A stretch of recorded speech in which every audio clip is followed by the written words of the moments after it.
अस्सलामुअलैकुम। Awan business time पे आप सबको खुशामदीद कहते हैं। आज हम आपको सियालकोट की बहुत ही खूबसूरत मस्जिद वो दिखाने लगे हैं।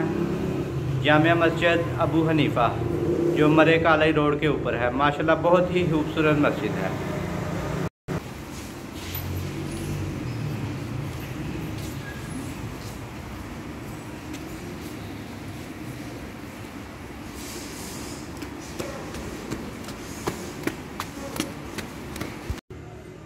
अस्सलामुअलैकुम। अवान बिज़नेस टाइम पे आप सबको खुशामदीद कहते हैं। आज हम आपको सियालकोट की बहुत ही खूबसूरत मस्जिद वो दिखाने लगे हैं। जामिया मस्जिद अबू हनीफ़ा जो मरे कालाई रोड के ऊपर है। माशाल्लाह बहुत ही खूबसूरत मस्जिद है।